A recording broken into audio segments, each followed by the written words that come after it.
Hello साथियों, आप सभी को मेरा प्यार भरा नमस्कार। कैसे हैं आप सब? उम्मीद करते हैं अच्छे होंगे और आप लोग का पढ़ाई लिखाई खूब बढ़िया से चल रहा होगा। अगर आप भी बिहार बोर्ड मैट्रिक परीक्षा 2025 में शामिल हो रहे हैं तो ये वीडियो आपके लिए महत्वपूर्ण है। ठीक है, यह वीडियो संख्या कितना है? 7 है। इससे पहले हम 6 वीडियो बता चुके हैं 6 क्लास में। आप लोग वह जरूर देखिए, गणित का बताए हुए हैं। देखिए, अगर या आज हम लोग पढ़ने वाले गणित का क्वेश्चन बैंक ऑब्जेक्टिव प्रश्न, मोस्ट वीवीआई ऑब्जेक्टिव प्रश्न आज हम लोग पढ़ने वाले हैं। 20 मोस्ट वीवीआई ऑब्जेक्टिव प्रश्न। ठीक है, यह प्रश्न जो है क्वेश्चन बैंक से लिया गया 2011 से लेकर 24 तक, जो पिछले वर्ष भी पूछा गया था, 2024 में पूछा गया था। यह भी प्रश्न, यही प्रश्न 100% आता है। ठीक है, जल्दी से आप लोग देख लीजिए, यही आएगा 100% आएगा। 2025 के लिए महत्वपूर्ण है। ठीक है, देखते हैं पहला ऑब्जेक्टिव प्रश्न। पहला ऑब्जेक्टिव प्रश्न है कि निम्नलिखित में से √2 किसके बराबर है? तो √2 किसके बराबर है यह बताना। देखिए, √60 का मान कितना होता है? तो √60 का मान कितना होता है? √3 होता है। ठीक है, √45 का मान कितना होता है? √45 का मान 1/√2 होता है। sin 30 का मान कितना होता है? sin 30 का मान 1/2 होता है। और sec 45 का मान कितना होता है? √2 होता है। तो यही पूछा गया है कि √2 किसके बराबर होता है? sec 45 डिग्री के बराबर होता है। ठीक है, अगर आप लोग को वीडियो पर नए हैं तो वीडियो को लाइक कर लीजिए, अपने दोस्तों को भी शेयर कर दीजिए और चैनल को सब्सक्राइब भी कर लीजिए। और जिस भी प्रश्न का आंसर आपको आता है आप लोग कमेंट में जरूर बताएं। देखिए, 2 नंबर प्रश्न है कि निम्नलिखित में से कौन अपरिमेय नहीं है? अपरिमेय नहीं है मतलब कि परिमेय संख्या पूछा गया है। देखिए, जिसका वर्गमूल निकलेगा वो क्या होगा? परिमेय संख्या। और जिसका वर्गमूल नहीं निकलेगा वह क्या होगा? अपरिमेय संख्या। जैसे √10 है तो √10 का वर्गमूल नहीं निकलेगा तो क्या हो गया? अपरिमेय होगा। तो हमसे परिमेय पूछा गया, अपरिमेय नहीं। इसका मतलब क्या हुआ कि परिमेय पूछा गया। √24 भी क्या है? √24 का भी वर्गमूल नहीं निकलेगा। √35 का भी वर्गमूल नहीं निकलेगा। √121 का वर्गमूल निकलेगा। 121 का वर्गमूल कितना हो जाएगा? 11 हो जाएगा। ठीक है, तो यही क्या है? परिमेय है, अपरिमेय नहीं है। तो अपरिमेय नहीं है पूछा गया है, तो इसका मतलब क्या होगा? 2 का ऑप्शन नंबर डी होगा। देखते हैं 3 नंबर प्रश्न। 3 नंबर प्रश्न है कि बिंदु 2√3, -√2 किस पाद में स्थित है? तो यहाँ देखिए, एक पहले चतुर्थांश बना लेते हैं, एक ग्राफ वाला। ठीक है, यह होगा प्रथम चतुर्थांश। प्रथम चतुर्थांश में क्या होता है? Plus coma plus. ठीक है, द्वितीय में क्या होता है? Minus coma plus. तृतीय में क्या होता है? Minus comma minus. चतुर्थ में क्या होता है? Plus comma minus. यहाँ पे देखिए, यहाँ पे हमको संख्या से मतलब नहीं है, 2√3 या -√2 से, हमको सिर्फ चिन्ह से मतलब है। तो 2√3 कौन चीज में है? प्लस में है। ठीक है, अब देखिए, √2 माइनस में है तो प्लस माइनस किस चतुर्थांश में है? तो प्लस माइनस किस में? चतुर्थ में। किस में? चतुर्थ में, पाद में है। ठीक है, तो 3 का ऑप्शन नंबर क्या हो जाएगा? डी होगा। देखते हैं 4 का प्रश्न। 4 का प्रश्न है कि एपी मतलब हुआ अल्थमेटिक प्रोग्रेशन, मतलब समांतर श्रेणी। 54,51,48,45 डॉट डॉट का 10वां पद है। तो 10वां पद क्या होगा यह ज्ञात करना है कि 10वां पद क्या होगा। देखिए, ए का मान दिया हुआ, ए का मान कितना दिया हुआ? यहाँ पे 54 दिया हुआ है। ठीक है, डी का मान दिया हुआ है, डी का मान कितना होगा? 51 - 54, 51 - 54 हो जाएगा। ठीक, मतलब द्वितीय पद में प्रथम पद कितना हो गया? -3 हो गया, -3। और n का मान कितना हो गया? n का मान 10 हो गया।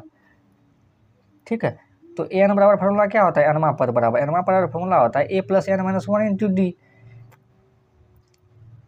यही होता है। ठीक है, तो 10वां पद हमको क्या पद निकाल? 10वां, तो a 10 बराबर 10वां पद बराबर क्या हो जाएगा? a का मान कितना है? 54, तो 54 लिखेंगे, प्लस n का मान कितना है? 10, तो 10 लिखेंगे, -1 × d का मान कितना है? -3। ठीक है, तो 54 प्लस 10 में से घटेंगे कितना होगा? 9 होगा, माइनस कितना हो जाएगा? 3। ठीक है, 54, देखिए प्लस का 9 है और माइनस का 3 है, तो प्लस गुना माइनस क्या हो जाएगा? -9 × 27 होगा। ठीक है, और 54 में से 27 घटाएंगे तो कितना हो जाएगा? 27 होगा। कितना हो जाएगा? 27 होगा। ठीक है, तो 4 का ऑप्शन नंबर क्या हो जाएगा? ए होगा। देखते हैं 5 का प्रश्न।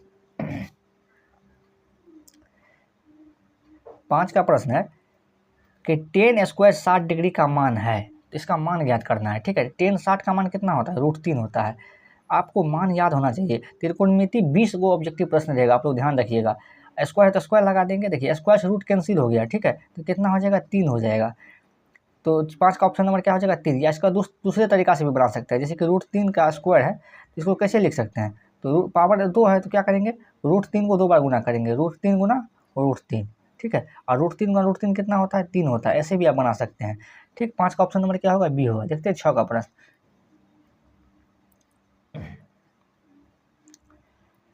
6 का प्रश्न है कि 24, 15, 22, 13, 9, 10 तथा 30 का परिसर है। इसका परिसर ज्ञात करना है। परिसर बराबर क्या होता है? परिसर का फॉर्मूला होता है बड़ी संख्या माइनस छोटी संख्या। ठीक है, बड़ी संख्या माइनस छोटी संख्या, परिसर वाला ये होता है। बड़ी संख्या कितना है यहाँ पे? बड़ी संख्या 30 है, तो 30 माइनस छोटी संख्या कितना है यहाँ पे? 9 है, तो 9, 30 में से 9 घटेंगे कितना हो जाएगा? 21 होगा। ठीक है, तो 6 का ऑप्शन नंबर क्या हो जाएगा? डी होगा। देखते हैं 7 का प्रश्न। 7 का प्रश्न है कि निम्न में से कौन सी अभाज्य संख्या है? अभाज्य संख्या क्या होता है? वैसी संख्या जिसमें एक और स्वयं के अलावा किसी और संख्या से भाग नहीं लेगा, उसे क्या कहते हैं? अभाज्य संख्या कहते हैं। जैसे कि यहाँ देखिए 29 है, तो 29 में एक और 29 के अलावा किसी और संख्या से भाग नहीं लगेगा, तो यही क्या हो जाएगा? अभाज्य संख्या होगा। तो 7 का क्या हो जाएगा? ऑप्शन नंबर ए होगा। देखते हैं 8 का प्रश्न। आप लोग चैनल पर नए हैं तो चैनल को लाइक कर लीजिए, वीडियो को लाइक कर लीजिए, चैनल को सब्सक्राइब भी कर लीजिए। देखते हैं 8 का प्रश्न। 8 का प्रश्न है कि एक असंभव घटना की प्रायिकता होती है। देखिए असंभव घटना की प्रायिकता कितना होता है? 0 होता है। 8 का ऑप्शन नंबर ए होगा। देखिए यहाँ पे प्रायिकता 0, देखिए आपसे अगर आपसे असंभव घटना पूछेगा तो इसका प्रायिकता कितना होगा? 0 होगा। अगर संभव पूछेगा इसका कितना हो जाएगा? 1 होगा। अगर आपसे अनिश्चित पूछेगा तो अनिश्चित का भी 0 होता है, निश्चित का भी कितना होता है? 1 होता है। ठीक है, प्रायिकता का मान कभी भी 0 से छोटा नहीं होगा, कभी भी प्रायिकता का मान 1 से बड़ा नहीं होगा, 0 और 1 के बीच में होगा। ठीक है, यदि प्रायिकता का मान कभी भी ऋणात्मक नहीं होता, यह भी आप लोग ध्यान रखिएगा। 8 का ऑप्शन नंबर ए होगा। देखते हैं 9 का प्रश्न।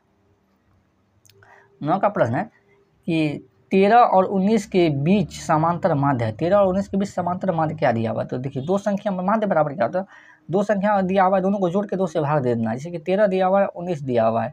ठीक है, दोनों के जोड़ लेना, 2 से भाग देना है। तो 19 और 13 को जोड़िएगा तो कितना हो जाएगा? 32। 32 में 2 से भाग दीजिए तो कितना बार में कटेगा? 16 बार में। ठीक है, 9 का ऑप्शन नंबर क्या हो जाएगा? बी होगा। देखते हैं 10 का प्रश्न।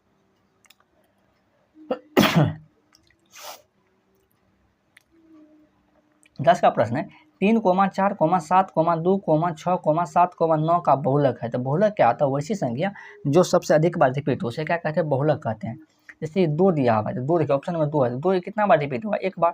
जैसे 3 दिया हुआ है, 3 कितने बार रिपीट हुआ? 1 बार, 3 है।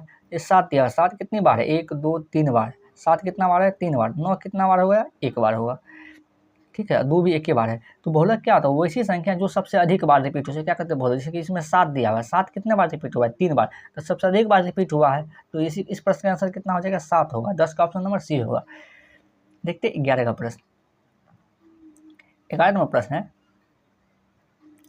वृत्त की सबसे बड़ी जीवा होती है। तो वृत्त की सबसे बड़ी जीवा क्या होता है? यहाँ देखिए यह एक वृत्त है, तो यह जीवा होता है। परिधि के बीच की दूरी क्या कहते हैं? जीवा कहते हैं। यही जीवा होता है। जो वृत्त की जीवा, सबसे बड़ी जीवा क्या होता है? जो केंद्र से होकर गुजरती है। वृत्त का सबसे बड़ी जीवा क्या होता है? जो केंद्र से होकर गुजरती है। ठीक है, यह लाइन जो केंद्र से होकर गुजरा है, इसी को क्या कहा जाता है? व्यास कहा जाता है। इसको क्या कहा जाता है? व्यास। ठीक है, वृत्त की सबसे बड़ी जीवा क्या कहते हैं? व्यास कहते हैं। 11 का ऑप्शन नंबर क्या हो जाएगा? ए होगा। देखते हैं 12 का प्रश्न। 12 का प्रश्न है कि 2 cos स्क्वायर 60 डिग्री का मान है। तो 2 cos स्क्वायर 60 डिग्री का मान ज्ञात करना है। देखिए 2 का तो 2 लिखेंगे, और 60 का मान कितना होता है? तो cos 60 डिग्री का मान होता है 1/2। ठीक है, स्क्वायर है तो स्क्वायर लगा देंगे, तो 2 का 2 होगा। ठीक है, गुना 1 का स्क्वायर तो 1 होगा, 2 का स्क्वायर कितना हो जाएगा? 4। ठीक है, 2 से 4 को काटेंगे, कितना बार में कटेगा? 2 बार में। तो 1/, कितना हो जाएगा? 2। इसका आंसर कितना हो जाएगा? 1/2। 12 का ऑप्शन नंबर डी। देखते हैं 13 का प्रश्न। 13 का प्रश्न है 13 का प्रश्न है कि 96 का अभाज्य गुणनखंड क्या होगा? तो 96 में क्या करना है? अभाज्य गुणनखंड करना है। सबसे पहले इसका फैक्टल तोड़ेंगे।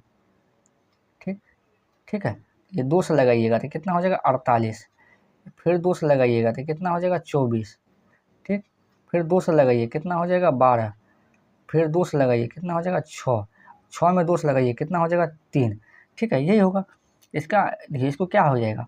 तो 2 गुना इसका क्या हो जाएगा? 2 गुना अभाज्य गुणनखंड, 2 गुना 2 कितना बार है? 2, 1, 2, 3, 4 बार, 5 बार, गुना 2 गुना 3। ठीक है, 1, 2, 3, 4, 5, 2 पावर कितना हो जाएगा? 5, और गुना कितना हो जाएगा? 3।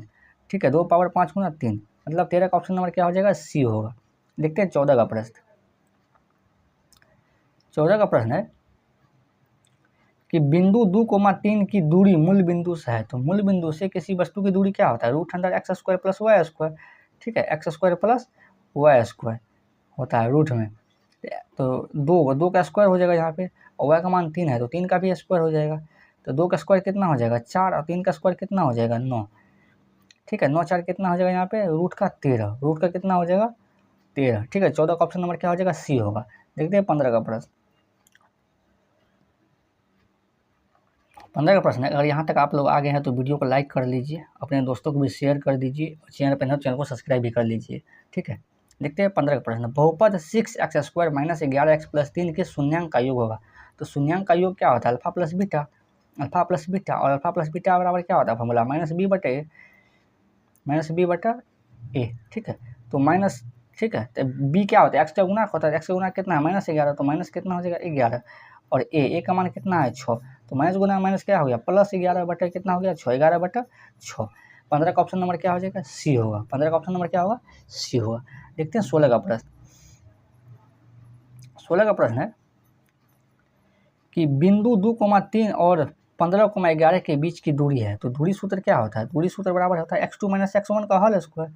क्या होता है x2 - x1 का होल स्क्वायर, x2 - x1 का होल स्क्वायर और प्लस y2 - y1 का होल स्क्वायर, y2 - y1 का होल स्क्वायर रूट में होता है। ठीक है, देखिए x2 कितना है, x2 हो गया 15 और x1 कितना है 9 यहाँ पे, ठीक, का होल स्क्वायर प्लस y2 कितना दिया हुआ है, तो y2 कितना दिया हुआ है यहाँ पे 11, तो 11 माइनस y1 कितना है 3, तो 3 का कितना हो जाएगा स्क्वायर। ठीक है, तो 15 में से 9 गया कितना हो गया 6, 6 का स्क्वायर प्लस 11 में से 3 गया कितना हो गया 8, 8 का स्क्वायर, 6 का स्क्वायर कितना हो जाएगा रूट में 36, 8 का स्क्वायर कितना हो गया 64। ठीक है, रूट में कितना हो गया 100, और 100 का वर्गमूल कितना हो जाएगा, अगर 36 100 होगा, 36 और 64 हो जाएगा तो कितना होगा 100, 100 का वर्गमूल कितना हो जाएगा 10, इसका कितना हो जाएगा दूरी कितना हो जाएगा 10। 16 का ऑप्शन नंबर बी होगा। देखते हैं 17 का प्रश्न। 17 का प्रश्न है कि यदि एक वृत्त की परिधि 132 सेंटीमीटर है तो उसकी त्रिज्या होगी, मतलब त्रिज्या ज्ञात करना है। वृत्त का परिधि का सूत्र क्या होता है 2πr किसके बराबर है 132 के बराबर है। ठीक है, तो 2 पाई का मान कितना होगा 22/7, और गुना कितना हो गया r बराबर 132। ठीक है, तो अब इसको काटना है, तो कैसे काटिएगा, तो आर का तो आर ही रहने देते हैं, आर का मान ज्ञात करना है हमको त्रिज्या का 132। देखिए 2 गुना में है, इस साइड अगर क्या हो जाएगा भाग में हो जाएगा, और 22/7 है, अगर बराबर के साइड लेके आएंगे तो क्या हो जाएगा 7/22 हो जाएगा, या पलटी मार देगा। ठीक है, और 22 से काटते हैं इसको, कितना बार में कटेगा, तो 11 से काटते हैं, 11 दूनी 22, 11 का 11 और 11 दूनी 22, 12 बार में कट गया। ठीक है, 4 तिया कितना हो गया, 4 से काटते हैं 4 तिया के 12, 7 तिया 21 सेंटीमीटर। 17 का ऑप्शन नंबर डी होगा। देखते हैं 18 नंबर प्रश्न। 18 का प्रश्न है कि 18 तथा 72 का मौसो है, 18 तथा 72 का मौसो क्या होगा, इसका एचसीएफ निकालना है। ठीक है, 18 और 72 का मौसो निकालना है, 18 और 72 का मौसो निकालना है। ठीक है, 18 से कितना हो गया 72, इसका मौसो कितना होगा 72, इसका 0 से स्क्वायर हो जाएगा, तो इसका एचसीएफ कितना हो जाएगा 18 होगा। 18 का ऑप्शन नंबर ए होगा। देखते हैं 19 का प्रश्न। 19 का प्रश्न है कॉस 90 डिग्री माइनस ए बराबर है, तो कॉस 90 माइनस ए क्या होता है, देखिए कॉस 90 माइनस थीटा, एक जगह क्या थीटा की जगह क्या है ए, तो क्या हो जाएगा साइन थीटा, कितना हो जाएगा साइन थीटा, थीटा की जगह ए है तो ए लिखेंगे। ठीक है, यह कितना हो जाएगा साइन ए होगा, डायरेक्ट फार्मूला है, आप लोग ध्यान रखिएगा। 19 का ऑप्शन नंबर क्या हो जाएगा 20 होगा। देखते हैं 20 का प्रश्न। 20 का प्रश्न है कि बिंदु -2, -5 का भुज है, तो यह भुज कितना है -2, -5 का भुज। x के मान को क्या कहते हैं भुज कहते हैं, y का मान को क्या कहते हैं कोटि, तो हमसे भुज पूछा गया है, तो भुज यहाँ पे क्या हो जाएगा भुज हो जाएगा -2, माइनस कितना हो जाएगा 2। 20 का ऑप्शन नंबर ए होगा। ठीक है, आपको ये वीडियो अच्छी लगी तो वीडियो को लाइक करें, अपने दोस्तों को भी शेयर करें, और चैनल पर नया चैनल को सब्सक्राइब करके हमें सपोर्ट करें, क्योंकि डेली आपको 6 बजे शाम में, डेली 6 बजे क्या है शाम में आपको डेली वीडियो मिलता है, तो आप लोग ज़रूर देखिएगा वीडियो को। ठीक है, थैंक यू।